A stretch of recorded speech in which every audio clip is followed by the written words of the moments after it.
हाँ तो प्यारे बच्चों, आप लोग कैसे हैं? मैं उम्मीद करता हूँ आप लोग अच्छे होंगे। मैं राजू अपने चैनल ओनली स्टडी मटेरियल पर आप लोग का स्वागत करता हूँ। आज हम लोग कक्षा 10 का मैथ लेसन 4 में जिसका नाम है द्विघात समीकरण में प्रश्नाली सॉरी बच्चों, प्रश्नाली 4.2 में सवाल नंबर 4 से पढ़ना स्टार्ट करेंगे, क्योंकि इसके पिछले वीडियो में हम लोग सवाल नंबर 3 तक पढ़ चुके थे। तो आइए हम लोग अपनी क्लास शुरू करते हैं।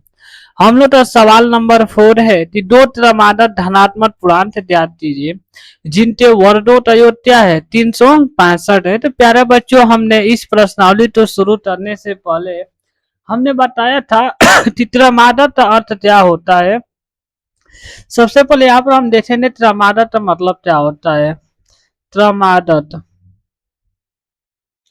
क्रमागत का अर्थ होता है क्रम से आने वाली संख्याएं। क्रम से आने वाली आने वाली संख्या। क्रमागत का अर्थ होता है कि क्रम से आने वाली संख्याएं। जिसे यदि हम पहला धनात्मक पूर्णांक 8 लेते हैं तो इसके बाद कौन सी धनात्मक पूर्णांक आता है? तो 2 आता है। फिर 2 के बाद कौन आता है? 3 आता है। इसी प्रकार 3 के बाद 4 आता है। यदि हम पहला यदि हम धनात्मक पूर्णांक 25 ले तो इसके बाद कौन सा धनात्मक पूर्णांक आएगा? तो 26 आएगा। इसके बाद कौन सा? 27 आएगा। तो क्रमागत मतलब क्रम से आने वाली संख्याएं तो हम क्या कहते हैं? क्रमागत कहते हैं। क्रमागत संख्याओं में क्या होता है कि एक का डिफरेंस होता है। एक संख्या हम क्या करते हैं? जोड़ते जाते हैं ना, तो हमें उससे अगली क्रमागत संख्या प्राप्त हो जाती है। यदि हमें एक संख्या दी हुई, यदि उसका अगला क्रमागत संख्या पूछे तो उसमें हम केवल वो एक जोड़ देंगे तो हमें क्या मालूम चलेगा? उसकी अगली क्रमागत संख्या मालूम चल जाएगी। यदि हम मान लें कि पहली क्रमागत संख्या x है तो दूसरी क्या हो जाएगी? x प्लस 1, क्योंकि हम क्या करें? 1 जोड़ दें तभी उसकी अगली हमें क्रम से आने वाली संख्या प्राप्त चल रही है।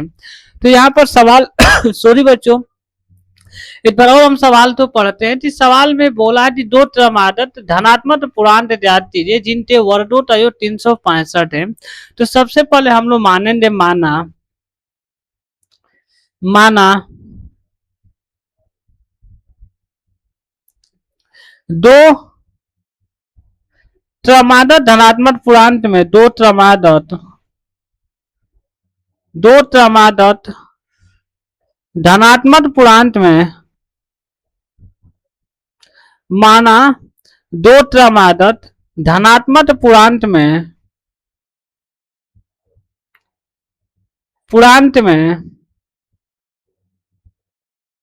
पहला पूर्णांक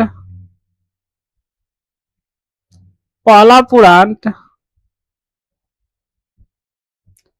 पहला पूर्णांक x तथा पहला पूर्णांक क्या है? x हम मान लेते हैं कि पहला पूर्णांक क्या है? x है।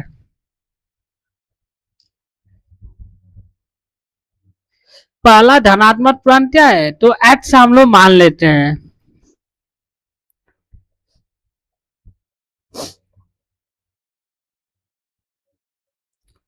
माना दो क्रमागत धनात्मक पूर्णांक में पहला क्रमागत पूर्णांक क्या है? तो x है। इसलिए हम लोग का दूसरा धनात्मक पूर्णांक क्या हो जाएगा? इसलिए दूसरा धनात्मक पूर्णांक दूसरा धनात्मक पूर्णांक इसलिए दूसरा धनात्मक पूर्णांक हम लोग का क्या हो जाएगा?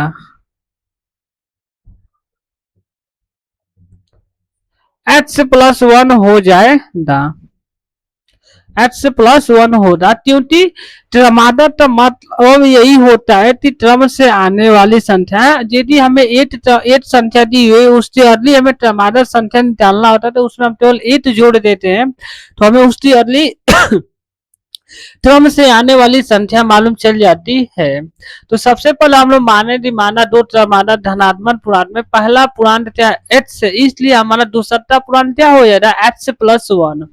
अब हमें लिखेंगे चूंकि प्रश्नानुसार हमें यहाँ पर दिया है, लिखेंगे चूंकि प्रश्नानुसार चूंकि प्रश्नानुसार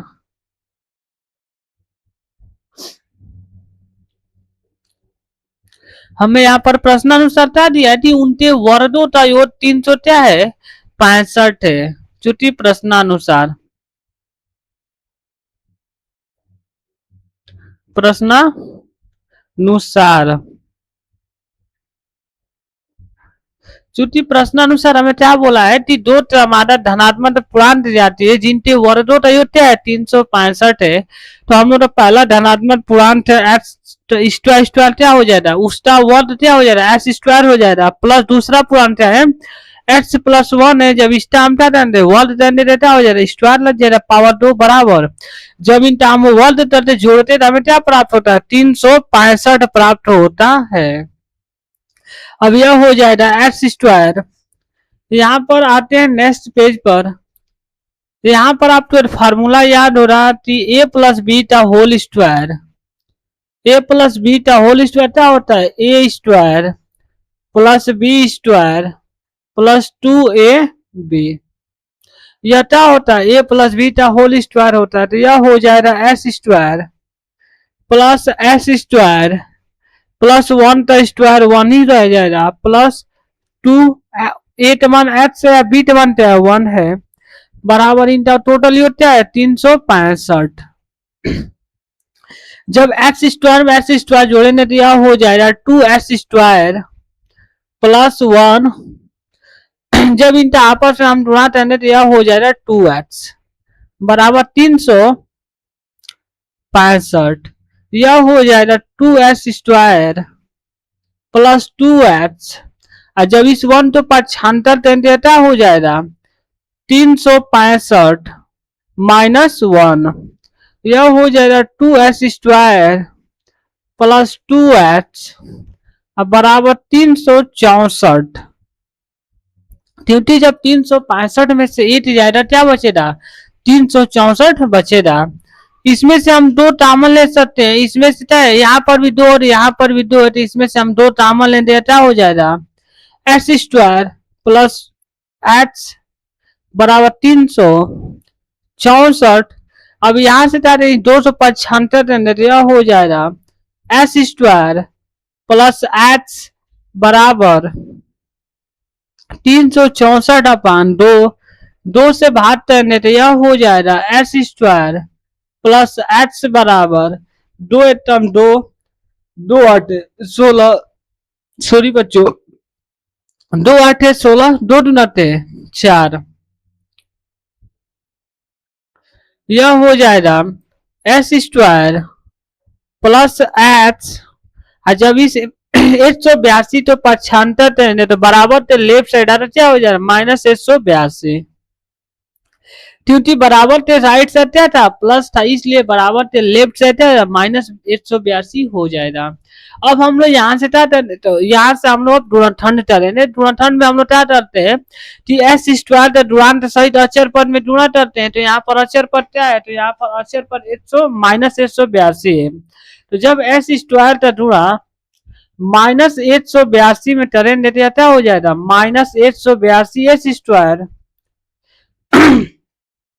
इस वजह से दो भागों में हम लोग बांटेंगे कि गुणा करने पर माइनस 182 एस स्क्वायर आना चाहिए तथा उनको जोड़ने या घटाने पर हमें प्लस एक्स लाना है। तो हम लोग पहला मान लेते हैं धनात्मक पहला ले लेते हैं संख्या 14 दूसरा ले लेते हैं 13। जब 14 गुणा 13 में 10 14 या 42 से 2 14 14 4 18 182 जब एक्स गुणा एक्स में करेंगे माइनस दूसरा हमें लेना माइनस 13x। जब एक्स से गुणा एक्स में तो एक्स स्क्वायर हो जाएगा और जब प्लस से गुणा माइनस में तो माइनस हो जाएगा और जब इनको हम जोड़ेंगे तो 14x में से 13 जाएगा तो प्लस x बचेगा। तो इसमें से हम लोग पहली संख्या क्या लेंगे यहां से हम इसको लिखेंगे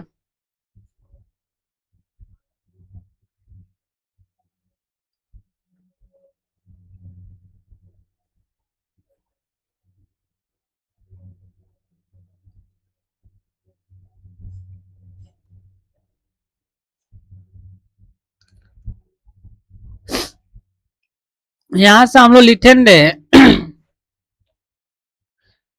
एस स्क्वायर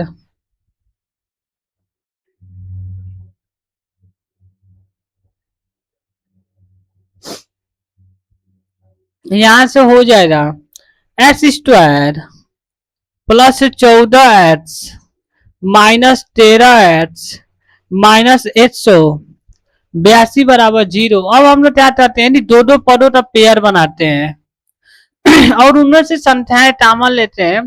तो पहला पेयर में से हमें कौन सी संख्या कॉमन है, तो पहला पेयर में से हमें केवल x संख्या कॉमन है, क्योंकि x यहाँ पर भी और x यहाँ पर भी है। जब x कॉमन लेने तो यह हो जाएगा x प्लस 14, क्योंकि यहाँ से x निकल जाए केवल 14 बचेगा। इस x स्क्वायर का मतलब है T H into H, H square के स्थान पर एच इंटू एच रख सकते हैं। तो जब यहाँ से हम एच कॉमन लें तो 8h तो निकल जाएगा, केवल एच बचेगा। जब यहाँ 14h में से एच निकले केवल 14 बचेगा। यहाँ पर कॉमन हमें क्या मिल रहा है, तो यहाँ पर केवल हमें माइनस 13 ही कॉमन है। तो जब यहाँ से हम माइनस 13 कॉमन लें तो यह हो जाएगा एच प्लस 14 बराबर 0।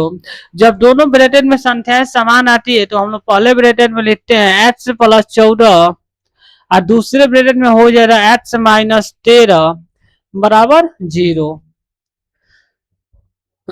अब लिखेंगे चुटी तुलना करने पर, चुटी तुलना करने पर, तुलना करने पर, करने पर यहाँ पर प्यारे बच्चे समझिएगा कि दो संख्याओं का गुणनफल शून्य तभी हो सकता है जब दोनों संख्या जीरो हो। जैसे हम क्या करें, जीरो का गुणा जीरो में करेंगे तो हमें क्या प्राप्त हो रहा है, जीरो ही प्राप्त हो रहा है। या जीरो का गुणा यदि हम एक्स में करते हैं तभी हमें जीरो ही प्राप्त होता है। यदि हम जीरो गुणा वाई में करेंगे तभी हमें क्या प्राप्त होता है, जीरो ही प्राप्त होता। तो दो संख्याओं का गुणनफल शून्य तभी प्राप्त हो सकता है जब या तो दोनों संख्या जीरो हो या उनमें से तो एक संख्या क्या होनी चाहिए, जीरो होनी चाहिए। तो यहाँ पर हम लोग मानते चलेंगे कि दोनों संख्या क्या है, जीरो के बराबर है। तो यहाँ पर हो जाएगा x प्लस 14 बराबर 0, क्योंकि अभी क्या है संख्या, एक संख्या क्या है जीरो के बराबर है, हम कल्पनाते हैं। जब x बराबर करेंगे क्या हो जाएगा माइनस 14। अब हम क्या करेंगे, लिखेंगे x माइनस 13 बराबर 0, तो यह हो जाएगा x बराबर प्लस 13। अभी सवाल में हमसे बोला था कि क्या करना है, केवल हमें धनात्मक पूर्णांक ज्ञात करना है, ऋणात्मक पूर्णांक हमें नहीं ज्ञात करना है। तो 14 ऋणात्मक पूर्णांक हो जाएगा, इसको हम लोग छोड़ देंगे। तो लिखेंगे अतः, अतः पहला धनात्मक पूर्णांक, पहला धनात्मक पूर्णांक, पहला धनात्मक पूर्णांक x बराबर क्या है 13, इसलिए दूसरा धनात्मक पूर्णांक, दूसरा धनात्मक पूर्णांक क्या हो जाएगा, तो दूसरा हम लोग धनात्मक पूर्णांक है x प्लस 1, तो x का मान हमें 13 प्राप्त हुआ है और प्लस 1 जब इनको जोड़ेंगे तो क्या हो जाएगा 13 8 14। यही हमारा फाइनल आंसर हो जाएगा। आइए इस सवाल को एक बार और हम समझा देते हैं कि सवाल में क्या बोला था। सवाल में बोला था कि दो क्रमागत धनात्मक पूर्णांक ज्ञात कीजिए जिनके वर्गों का योग, मतलब वर्ग मतलब स्क्वायर करने पर जो उनका योगफल प्राप्त हो रहा है वो क्या है 365 है।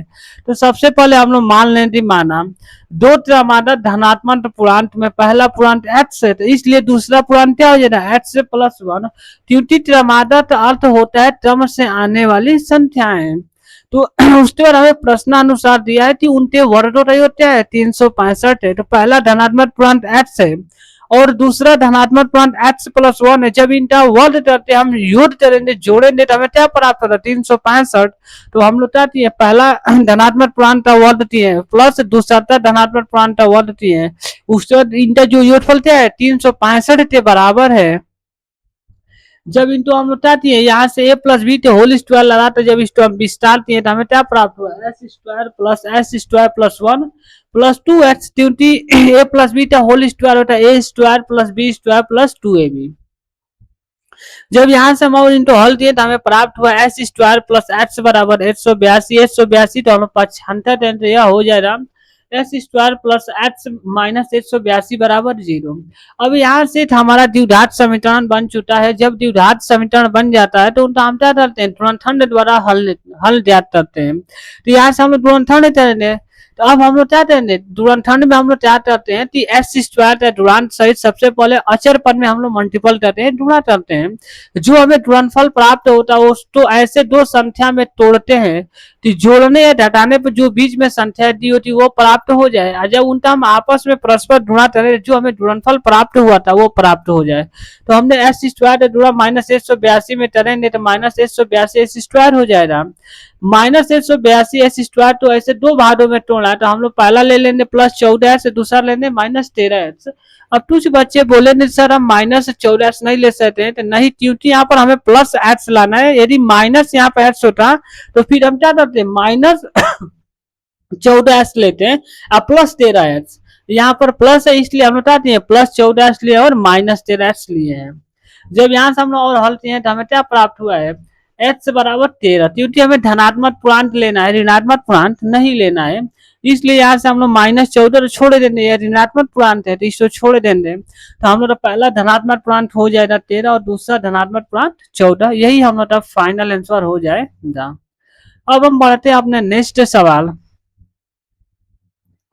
सवाल नंबर 5 पर। सवाल नंबर 5 है हम लोग का कि एक समकोण त्रिभुज की ऊंचाई इसके आधार से 7 सेमी कम है। तो आइए हम लोग सबसे पहले यदि तल 13 सेमी का हो तो अन्य दो भुजाएं ज्ञात कीजिए। आइए सबसे पहले हम लोग समकोण त्रिभुज बनाते हैं कि समकोण त्रिभुज क्या होता है।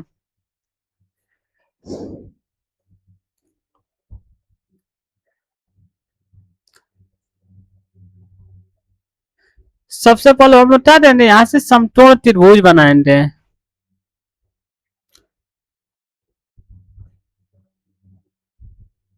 यह क्या है, यह समकोण त्रिभुज है। यह एक समकोण त्रिभुज है। समकोण त्रिभुज में क्या होता है कि कोई एक इस एंगल क्या होना चाहिए, 90 डिग्री का होना चाहिए, 90 का होना चाहिए। एक ऐसा त्रिभुज जिसका कोई भी एक तो क्या हो 90 डिग्री का हो, समझा रहते हैं समकोण त्रिभुज कहते हैं। समकोण त्रिभुज में क्या होता है, यह ऊंचाई होता है। यह समकोण त्रिभुज में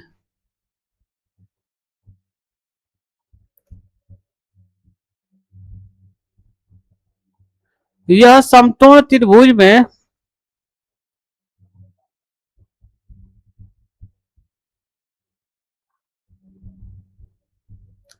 यह समकोण त्रिभुज यहाँ का एंगल 90 होगा। यह समकोण त्रिभुज की ऊंचाई होगी। यह समकोण त्रिभुज की ऊंचाई होगी। यह आधार होगा। इसे हम क्या कहते हैं, आधार कहते हैं, इसे हम तण कहते हैं। यहाँ पर किस एंगल के अनुसार यह लंब ऊंचाई ऊंचाई तो हम क्या कहते हैं, लंब भी कहते हैं। ऊंचाई तो ही हम लंब भी कहते हैं। तो इस एंगल के अनुसार यह ऊंचाई हो रहा है, यह आधार हो रहा है। यदि हम इस एंगल के अनुसार लेंगे तो यह ऊंचाई हो जाएगा, यह आधार हो जाएगा। तो हमें ये नहीं बोला कि किस एंगल से लेना है, तो हम लोग नॉर्मल इसको मान लेते हैं यह ऊंचाई और यह आधार है। अब सवाल एक बार और आप पढ़ेंगे। बोला है सवाल में कि एक समकोण त्रिभुज की ऊंचाई, जो समकोण त्रिभुज या ऊंचाई है उसके आधार से क्या है 7 सेमी कम है। तो मान लेते हैं कि समकोण त्रिभुज की आधार क्या है, यहां से यहां तक समकोण त्रिभुज की आधार हम लोग x सेमी मान लेते हैं। हम लोग सवाल में बोला है कि एक समकोण त्रिभुज की ऊंचाई उसके आधार से 7 सेमी क्या है, समकोण त्रिभुज की ऊंचाई उसके आधार से 7 सेमी कम है। तो हम तो सबसे पहले हम लोग मान लेते हैं कि जो समकोण त्रिभुज का आधार है वो क्या है, h सेमी का है। तो इसलिए ऊंचाई क्या हो जाएगी, इसलिए समकोण त्रिभुज की ऊंचाई क्या हो जाएगी, इसलिए समकोण त्रिभुज की ऊंचाई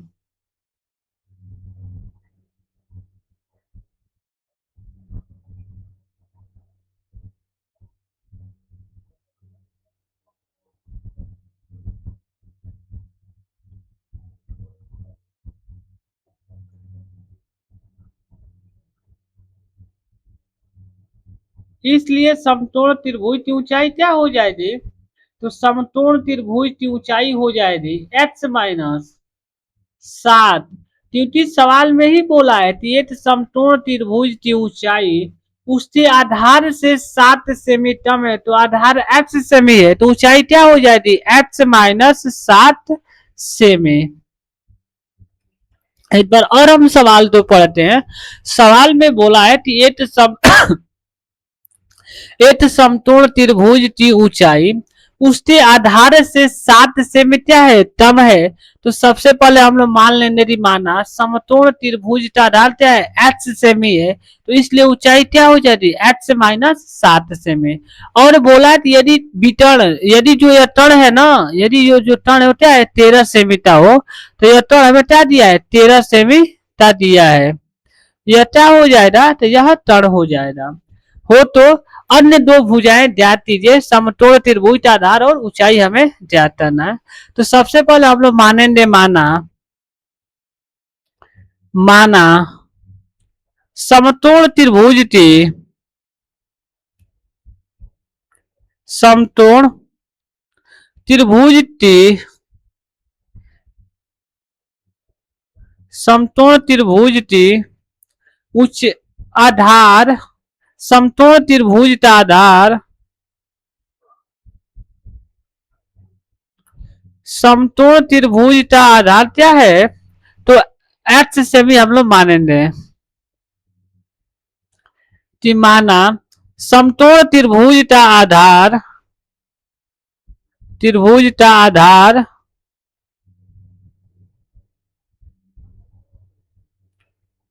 आधार x से भी है, इसलिए ऊंचाई क्या हो जाएगी,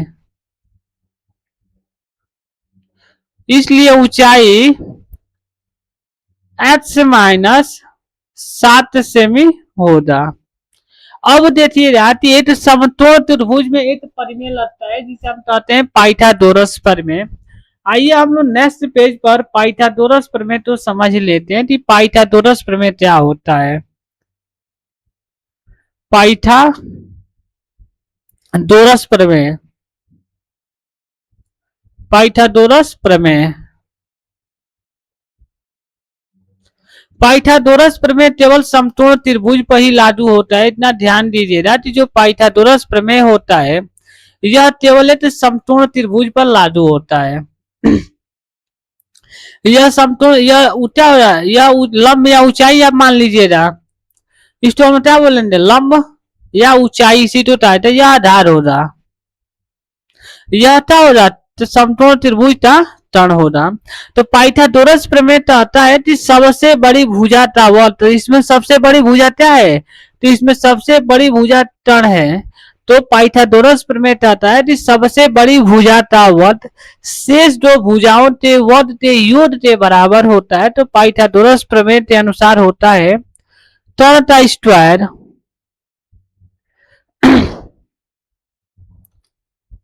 तण का स्क्वायर बराबर लंब का स्क्वायर प्लस आधार का स्क्वायर।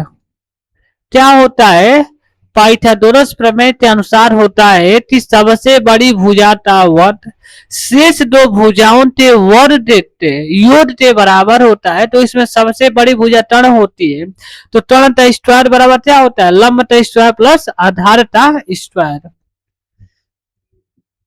तो यहां से लिखेंगे सॉल्यूशन, लिखेंगे सॉल्यूशन। चूंकि पाइथागोरस प्रमेय के अनुसार चूंकि पाइथागोरस पाइथागोरस प्रमेय के अनुसार पाइथागोरस प्रमेय से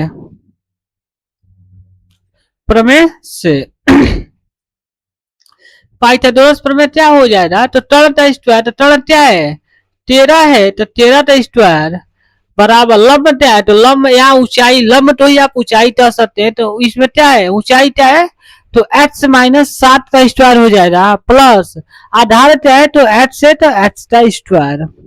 अब यहाँ पर पढ़े होंगे पिछले कक्षा में क्लास 9th में भी आप पढ़ चुके हैं कि A minus beta whole square, A minus beta whole square होता है A square plus B square minus 2 A B.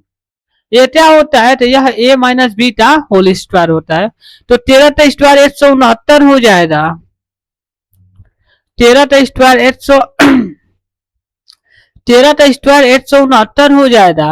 अब जब इसका हम होल स्क्वायर करेंगे तो यह हो जाएगा एस स्क्वायर, अब प्लस 7 का स्क्वायर 49 हो जाएगा, माइनस 2 8 मानते हैं एच है और वाई बीट मानता है तो 7 है प्लस एक्स स्क्वायर, यह हो जाएगा 169 बराबर एक्स स्क्वायर प्लस 49 और minus 7 14 x plus x square, यह हो जाएगा 169 बराबर x square plus x square जोड़ेंगे तो 2 एक्स स्क्वायर हो जाएगा, माइनस 14 एक्स प्लस 49, इस 49 को 75 करेंगे तो यह हो जाएगा 2x स्क्वायर माइनस 14x बराबर 169 माइनस 49, क्योंकि 49 क्या है इस साइड प्लस है तो बराबर तो इस साइड क्या हो जाएगा माइनस हो जाएगा।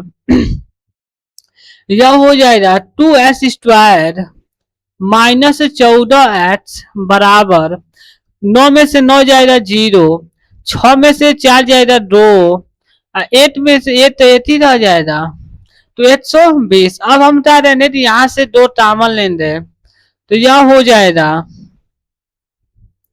जब यहाँ से 2 कॉमन लेंगे तो यह हो जाएगा एस स्क्वायर माइनस 7x बराबर 120।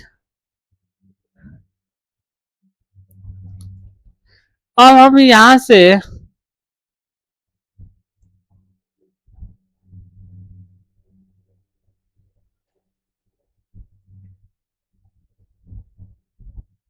तो यह हो जाएगा एस स्क्वायर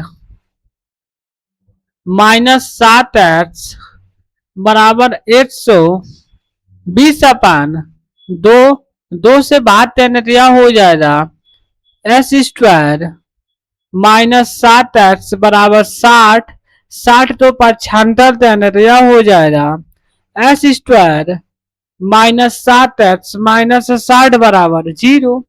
अब हम क्या कहने तो इस एक्स स्क्वायर जुड़ा माइनस 60 में कहने तो क्या हो जाएगा माइनस 60 एक्स स्क्वायर हो जाएगा। इसको ऐसे 2 भागों में हम तोड़ेंगे कि जोड़ने या घटाने पर हमें माइनस 7 एक्स आना चाहिए और जब उनका हम परस्पर आपस में जुड़ाते हैं तो हमें क्या आना चाहिए माइनस 60 एक्स स्क्वायर आना चाहिए। तो हम लोग पहली संख्या ले लेते हैं माइनस 12 एक्स, तो यह हो जाएगा x square minus 12 x plus 5 x, जब माइनस 12 एक्स में से प्लस 5 एक्स जाएगा तो माइनस 7 एक्स बचेगा। अब 12 5 60 और जब माइनस से जुड़ा प्लस में तो माइनस हो जाएगा, जब एक्स से जुड़ा एक्स में तो एक्स स्क्वायर हो जाएगा माइनस 60 बराबर 0। अब बताते हैं कि यहाँ से 2 पदों का पेयर बना लेंगे और उसमें से संख्याएं कॉमन लेंगे। तो पहले पेयर में से एक्स संख्या कॉमन है तो यह हो जाएगा एक्स माइनस 12, यह क्या हो जाएगा तो यहाँ से टेबल प्लस 5 कॉमन है तो जब यहाँ से हम प्लस 5 कॉमन लेंगे तो यह हो जाएगा एक्स माइनस 12 बराबर 0। जब दोनों ब्रैकेट में संख्याएं समान होती है तो पहले ब्रैकेट में हम लिखेंगे एक्स माइनस 12 और दूसरे ब्रैकेट में एक्स प्लस 5 बराबर 0।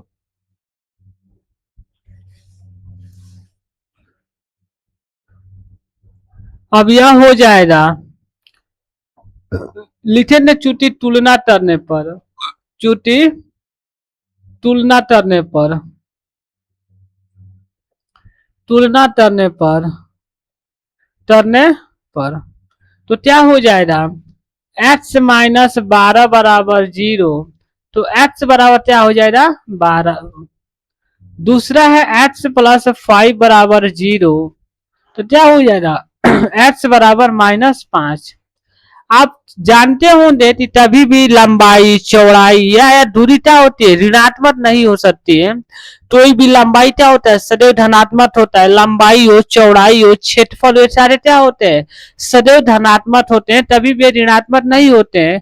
तो इसलिए यहाँ पर हम क्या लेंगे, इसलिए हम यहाँ पर 12 तो ही लेंगे, -5 तो नहीं लेंगे, क्योंकि जितनी भी दूरियां होती है सदैव क्या होती है, धनात्मक होती है, ऋणात्मक नहीं। तो यहाँ पर लिख लीजिएगा चुटी, दूरियां सदैव धनात्मक होती हैं, दूरियां सदैव सदैव धनात्मक होती हैं, धनात्मक होती है। इसलिए x बराबर हम क्या लेंगे, 12 लेंगे। यही क्या हो जाएगा, यही समकोण त्रिभुज का आधार हो जाएगा। तो लिखेंगे अतः, यहां से लिखते हैं अतः, अतः समकोण त्रिभुज का, समकोण त्रिभुज का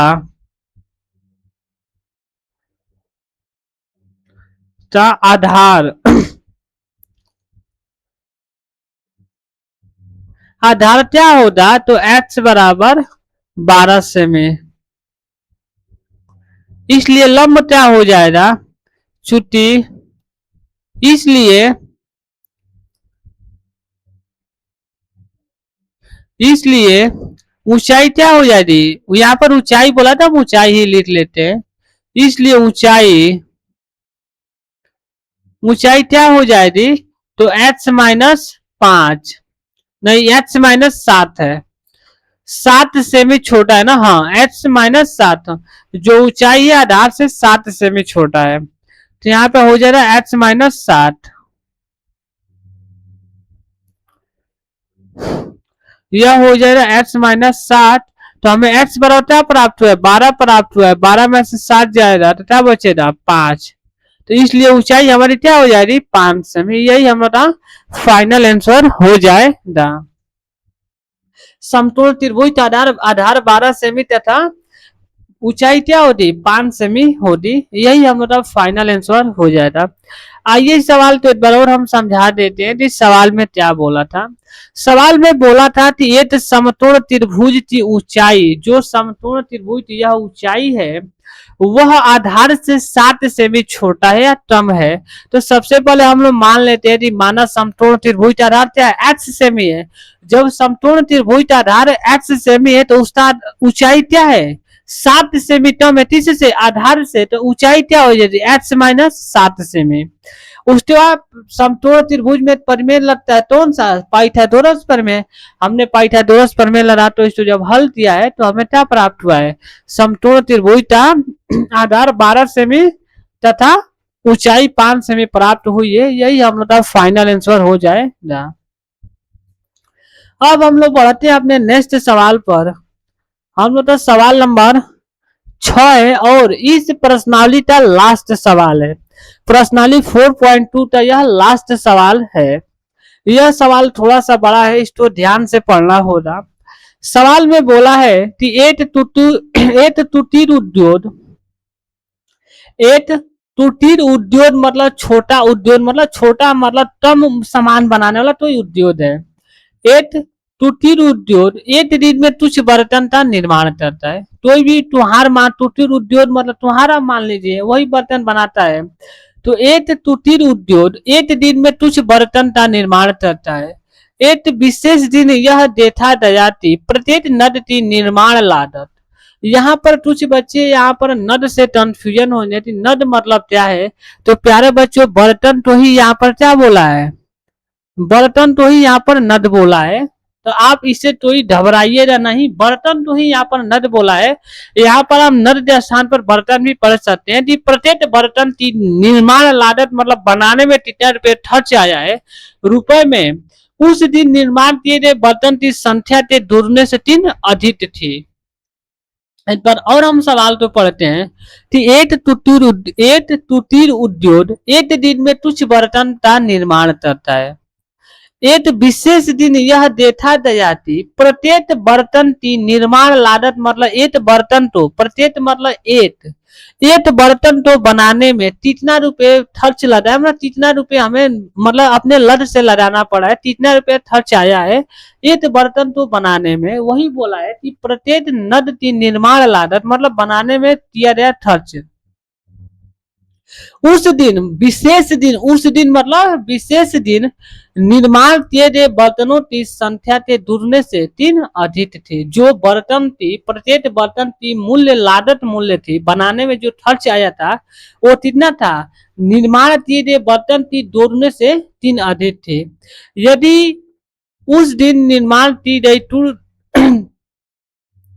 यदि उस दिन की तुल निर्माण लागत मतलब बनाने में आया खर्च कितना था, 90 रुपए था, तो निर्मित बर्तन की संख्या और प्रत्येक नद की लागत ज्ञात कीजिए। तो सबसे पहले हम लोग मानेंगे कि माना उस दिन निर्माण किए गए बर्तनों की संख्या क्या है, एक्स है। तो यहाँ मानेंगे हम लोग माना माना उस दिन निर्माण किए गए उस दिन निर्माण किए गए उस दिन निर्माण किए गए किए गए उस दिन निर्माण किए गए बर्तनों की संख्या बर्तनों की संख्या क्या है, तो एच रुपए एच है। सबसे पहले हम लोग मान लेंगे कि माना उस दिन निर्माण किए गए बर्तनों की संख्या क्या है, एच है। निर्माण किए गए बर्तनों की संख्या एच है। इसलिए इसलिए आप प्रत्येक नद लिखना है तो लिख लीजिए, या प्रत्येक बर्तन भी लिख सकते हैं। इसलिए प्रत्येक नद की लागत मूल्य इसलिए प्रत्येक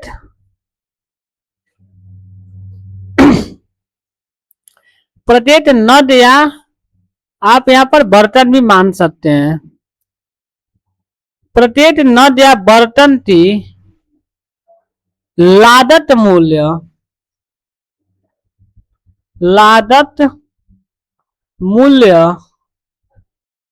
क्या हो जाएगा, लागत मूल्य क्या हो जाएगा। तो सवाल में बोला है कि एक कुटीर उद्योग एक दिन में कुछ बर्तन का निर्माण करता है। एक विशेष दिन यह देखा गया कि प्रत्येक नद की निर्माण लागत मतलब उसको बनाने में कितना रुपया खर्च आया है। उस दिन मतलब विशेष दिन निर्माण किए गए बर्तनों की संख्या था, जो उस दिन हमने बर्तन निर्माण किए उसका दो गुना, यहाँ पे बोला है कि दो गुने से 3 अधिक थी, मतलब निर्माण किए गए बर्तनों की संख्या का दो गुने से 3 अधिक थी। क्या अधिक थी, एक नद थी एक बर्तन की निर्माण लागत। तो हमने उस दिन तो टोटल बर्तन का निर्माण एक्स किया है तो 2x हो जाएगा, क्योंकि बोला कि उस दिन निर्माण किए गए बर्तनों का दो गुना से 3 अधिक थी, तो 2x प्लस 3 क्या हो जाएगा, रुपए हो जाएगा। उस इसलिए प्रत्येक नद या बर्तन की लागत मूल्य क्या हो जाएगी, 2x प्लस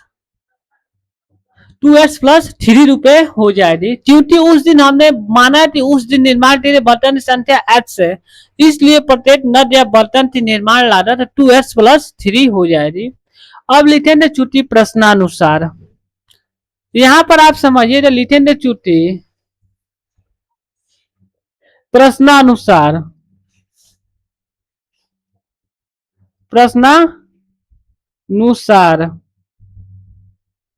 चुटी प्रश्नानुसार। अब आप यहाँ पे देखिएगा कि टोटल हमने बर्तन एक्स निर्माण किया है और बोला है कि यदि उस दिन की तुल निर्माण लागत क्या है, 90 रुपए थी। उस दिन की टोटल निर्माण लागत हमने मतलब कि उस दिन 90 रुपया लगाकर हमने क्या किया था, बर्तन बनाया था। 90 रुपया लगाकर हमने क्या किया था, बर्तन बनाया था। अब यहाँ पर आप समझिएगा कि उस दिन टूल निर्माण बर्तन की संख्या h है और एक बर्तन का मूल्य क्या है 2h प्लस 3 है।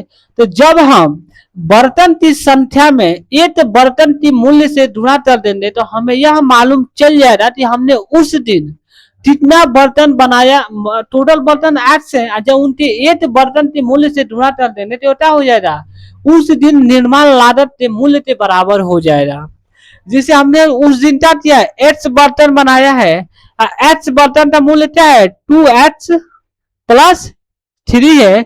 जब हम उस दिन निर्माण किए गए बर्तन की संख्या में एक बर्तन की मूल्य से जब हम मल्टीपल करेंगे तो हमें यह मालूम चल जाएगा कि उस दिन कितना निर्माण लागत लगा है। हमने टोटल यहाँ पे हम समझाते हैं आपसे नेक्स्ट पेज पर लाकर। मान लीजिए हमने उस दिन टोटल क्या किया है, हमने उस दिन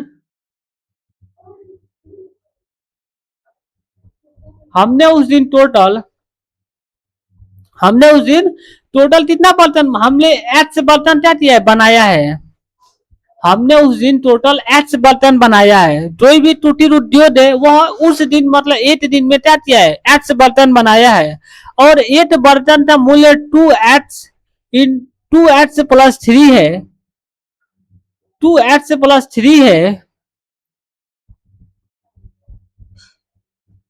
2h प्लस 3 है। हमने टोटल एच बर्तन का बनाया है और एक बर्तन का मूल्य है 2h प्लस 3। जब हम उस दिन निर्माण के बर्तन की संख्या में एक बर्तन की मूल्य से गुणा कर देंगे तो क्या हमें मालूम चल जाएगा, उस दिन निर्माण लागत हमें मालूम चल जाएगा कि हमने उस दिन कितना रुपया पैसा खर्च कर टोटल बर्तन बनाया है। तो जैसे हमें टोटल क्या हमने लगाया, टोटल 90, उस दिन निर्माण लागत क्या है, उस दिन टोटल निर्माण लागत 90 रुपया है। मतलब उस दिन हमने 90 रुपया खर्च कर टोटल बर्तन एच बनाया है। तो जब हम एच टूल बर्तन में उस एक बर्तन के मूल्य से मल्टीपल कर देंगे तो हमें क्या हो जाएगा, निर्माण लागत के बराबर हो जाएगा। अब यहाँ पर हम क्या करेंगे, अब यहाँ पर हो जाएगा जब इस टर्म गुणा करेंगे तो क्या हो जाएगा, एच इंटू 2h प्लस 3 बराबर 90।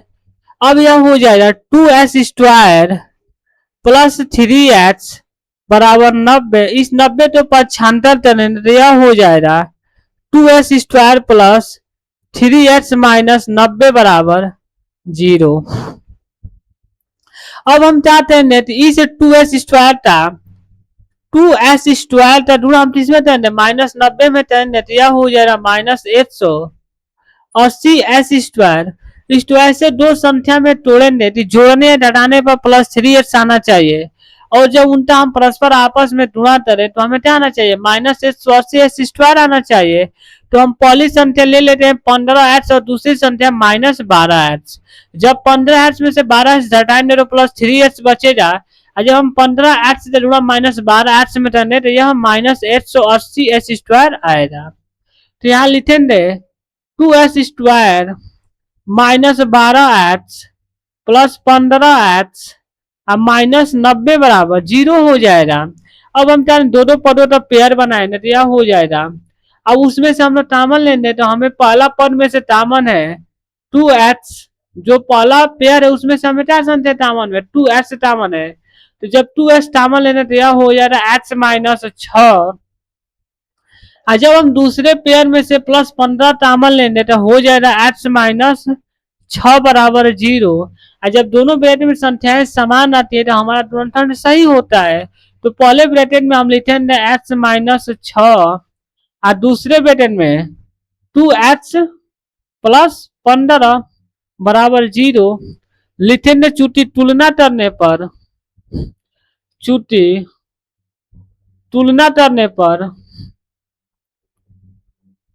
तुलना करने पर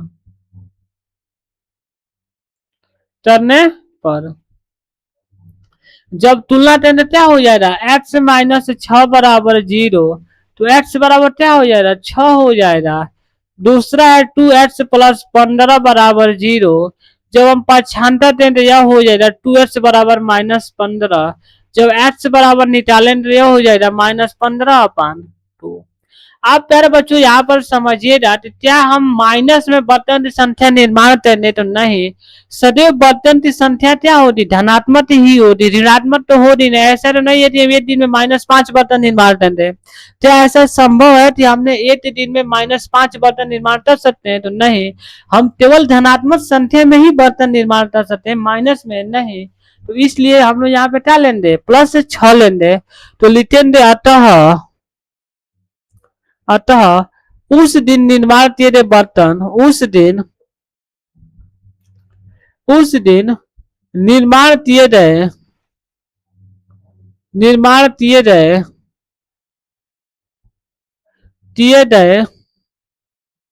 बर्तन क्या है, तो उस दिन हमने केवल कितना बर्तन निर्माण किया है, तो 6। यही क्या हो जाएगा, निर्माण किए बर्तन की संख्या।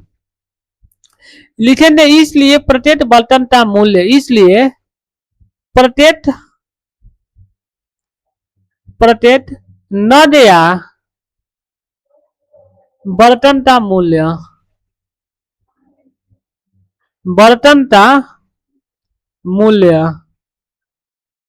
क्या हो जाएगा, तो प्रत्येक नद या बर्तन का मूल्य हम माने 2x + 3, तो यह हो जाएगा x बराबर हमें 6 आया है, तो यह हो जाएगा 2 × 6 + 3, तो यह हो जाएगा 6 नटे 12 + 3, तो यह हो जाएगा 12 3 15। यही क्या हो जाएगा कि प्रत्येक बर्तन का मूल्य क्या हो जाएगा, 15 रुपए, तथा उस दिन निर्माण किए गए बर्तनों की संख्या क्या हो जाएगी, तो 6 हो जाएगी। यही हम लोग का फाइनल आंसर हो जाएगा। आइए इस सवाल को एक बार और हम समझा देते हैं। सवाल में बोला था कि एक कुटीर उद्योग एक दिन में कुछ बर्तन का निर्माण करता है। एक विशेष दिन यह देखा गया कि प्रत्येक नद मतलब बर्तन की निर्माण लागत, मतलब कितना रुपया हमने लगाकर बर्तन तो बनाया है, उस दिन के निर्माण किए गए बर्तनों की संख्या, जिस मतलब विशेष दिन जितना हम बर्तन निर्माण किए हैं उसकी संख्या का दोगुने से 3 क्या है, अधिक है। मतलब एक बर्तन का मूल्य उस दिन निर्माण किए गए बर्तनों की संख्या का दोगुने से 3 अधिक थी। तो हम लोग मानेंगे, माना उस दिन निर्माण किए गए बर्तनों की संख्या क्या है, x। इसलिए प्रत्येक नद या बर्तन का मूल्य, लागत मूल्य क्या हो जाएगा, तो 2x + 3 हो जाएगा, क्योंकि उस दिन निर्माण किए गए बर्तनों की संख्या का दोगुने से 3 अधिक थी, तो 2x + 3 हो जाएगी। यदि उस दिन कुल निर्माण लागत 90 रुपया थी, मतलब उस दिन कुल निर्माण लागत, मतलब उस दिन हमने टोटल 90 रुपया लगाकर ही बर्तन बनाया था, तो निर्मित बर्तनों की संख्या और प्रत्येक नद की लागत ज्ञात कीजिए। तो हम लोग क्या करेंगे, यहाँ पर जो यह 90 रुपया निर्माण लागत है, यदि आप उसको समझ जाते हैं तो यह सवाल कोई महान करने में नहीं है। बस इसी तो समझने वाली बात है कि जो 90 रुपया निर्माण लागत है, सवाल में बोला कि उस दिन निर्माण लागत 90 रुपये थी, कुल निर्माण लागत कितनी थी, 90 रुपये। तो जो है निर्माण लागत है वो किसके बराबर होती, तो उस दिन निर्माण किए गए बर्तन की संख्या इंटू एक बर्तन का मूल्य। तो एक बर्तन का मूल्य क्या है, 2x + 3 है। और जब इनका हम आपस में गुणा करेंगे तो उस दिन निर्माण लागत क्या हो जाएगा, बराबर हो जाएगा। जब हम इनका आपस में गुणा करेंगे तो क्या हो जाएगा, उस दिन निर्माण लागत के बराबर हो जाएगा। तो हम लोग वही किए हैं, लिखे चूंकि प्रश्नानुसार जब हम उस दिन निर्माण किए बर्तन की संख्या में एक बर्तन के मूल्य से गुणा किए तो हमें क्या प्राप्त हो जाएगा, निर्माण लागत प्राप्त हो जाएगा। वही हम यहाँ पर किए हैं, यहाँ पर 90 हो जाएगा। जब इनका हम आपस में गुणा किए तो हमें क्या प्राप्त हुआ, 2x² + 3x बराबर 90। इस 90 तो पक्षांतर देना क्या हो जाएगा, 2x² + 3 - 90 बराबर 0। अब हम क्या करेंगे कि 2x² का -90 में गुणा करेंगे, क्योंकि s² गुणा अचर पद में किया जाता है। तो यहाँ अचर पद क्या है, -90 है। जब 2s² का गुणा हम -90 में करेंगे तो क्या हो जाएगा, -180² हो जाएगा। उस -180² तो ऐसे दो भागों में हम बांटेंगे, तो जोड़ने या घटाने पर क्या प्राप्त हो, प्लस 3x, जब उनका हम आपस में गुणा करें तो हमें -180 x² प्राप्त होना चाहिए। तो हम लोग पहली संख्या +15x ले लेते हैं और दूसरी संख्या -12x। जब 15x में से हम 12x घटाएंगे तो +3x बचेगा। जब हम 15x से गुणा -12x में करेंगे तो क्या हो जाएगा, -180x² हो जाएगा। उसके बाद हम लोग दो पदों का पेयर बनाएंगे, यहाँ से दो पद उसमें से संख्या कॉमन लेंगे तो हमें क्या प्राप्त हुआ है, x - 6 प्राप्त हुआ है और 2x + 15। जब इसको हम क्या करेंगे, 0 से तुलना करेंगे तो x बराबर हमें 6 प्राप्त हुआ है। आज किसी दिन निर्माण किए गए बर्तन की जो संख्या होती है वो सदैव धनात्मक होती, ऋणात्मक नहीं होती, इसलिए हम लिखेंगे अतः उस दिन निर्माण किए गए बर्तन की संख्या क्या होती है, 6 होती है। इसलिए प्रत्येक नट या बर्तन का मूल्य क्या हो जाएगा, 2x + 3 है तो x बराबर 6 रखेंगे तो क्या हो जाएगा, 6 × 12 = 3 15 रुपए। इसलिए प्रत्येक नट की मूल्य क्या है, 15 रुपए है।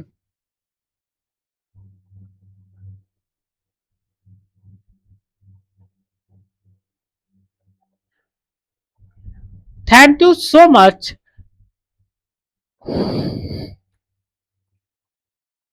Thank you so much. आज हम लोग अपना पर्सनाली 4.2 तो समाप्त कर चुके हैं।